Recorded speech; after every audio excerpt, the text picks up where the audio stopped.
Good morning everyone. आज हम पढ़ रहे हैं भारत के राष्ट्रपति प्रेसिडेंट। देख सकते हैं आप, इसमें भी काफ़ी बार क्वेश्चंस पूछे गए हैं हर एग्ज़ाम में। भारत का राष्ट्रपति देश का प्रथम नागरिक होता है।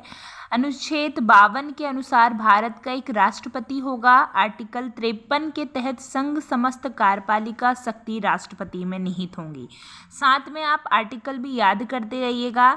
भारत में प्रथम नागरिक राष्ट्रपति होगा और भारत का एक राष्ट्रपति होगा। आर्टिकल 52 वह संघ की कार्यपालिका शक्ति का प्रमुख होगा। आर्टिकल 53 देख सकते हैं आप। 54 में क्या दिया हुआ है, राष्ट्रपति के इलेक्शन के बारे में बात की गई है बेटा, है ना।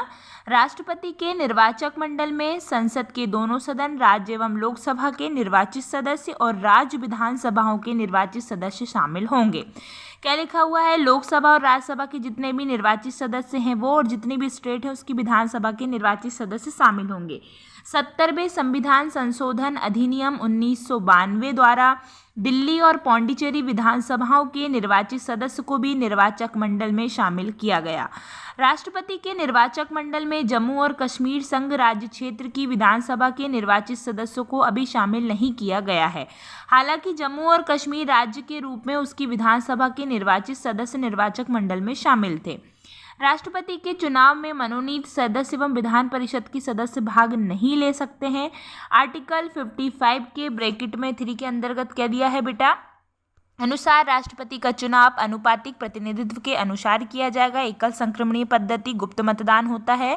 राष्ट्रपति चुनाव से संबंधित सभी विवादों की जांच व फैसले सिर्फ कौन करता है, उच्चतम न्यायालय में होते हैं। राष्ट्रपति के चुनाव को इस आधार पर चुनौती नहीं दी जा सकती कि निर्वाचक मंडल अपूर्ण है। अनुच्छेद 58 में राष्ट्रपति निर्वाचित होने के लिए कुछ क्वालिफिकेशंस दी गई हैं। क्वालिफिकेशन याद रखिए, 58 में है, कार्यपालिका के प्रमुख 53 में है, भारत का एक राष्ट्रपति होगा 52 में है। भारत का नागरिक हो जो व्यक्ति राष्ट्रपति बनने के लिए है, उसकी 35 वर्ष की आयु वो पूरा कर चुका हो तथा लोकसभा का सदस्य निर्वाचित होने की क्वालिफिकेशन बताई गई है। राष्ट्रपति के चुनाव में नामांकन के लिए उम्मीदवार से कम 50 प्रस्तावक व 50 अनुमोदक होने चाहिए। जमानत राशि के रूप में जब भी बेटा कोई प्रेसिडेंट के चुनाव के लिए खड़ा होता है तो उसे 15,000 रुपये जमा करने होते हैं ना।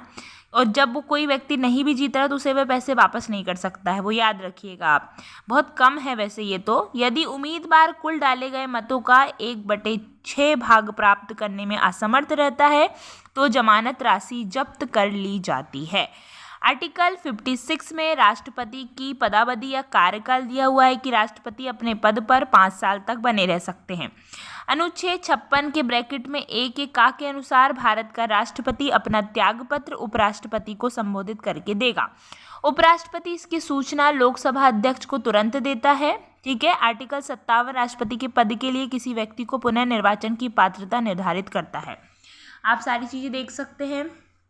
आगे अभी तक भारत में जितने भी पहले राष्ट्रपति डॉक्टर राजेंद्र प्रसाद जी रहे हैं, अभी प्रेजेंट में द्रौपदी मुर्मू जी हैं। डॉक्टर राजेंद्र प्रसाद 26 जनवरी 1950 से 13 मई 1952 तक अंतरिम राष्ट्रपति भी थे।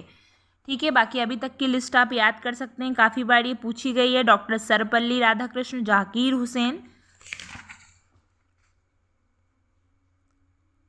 निर्वाचन में जनसंख्या के तात्पर्य 1971 की जनगणना द्वारा निर्धारित किया गया था। 84वें संविधान संशोधन अधिनियम 2001 के द्वारा इसे वर्ष 2026 तक की जनगणना तक के शामिल कर दिया गया है। कुछ क्वेश्चन से आप देख सकते हैं बेटा। कौन भारतीय गणतंत्र का प्रमुख होता है, तो भारत का राष्ट्रपति।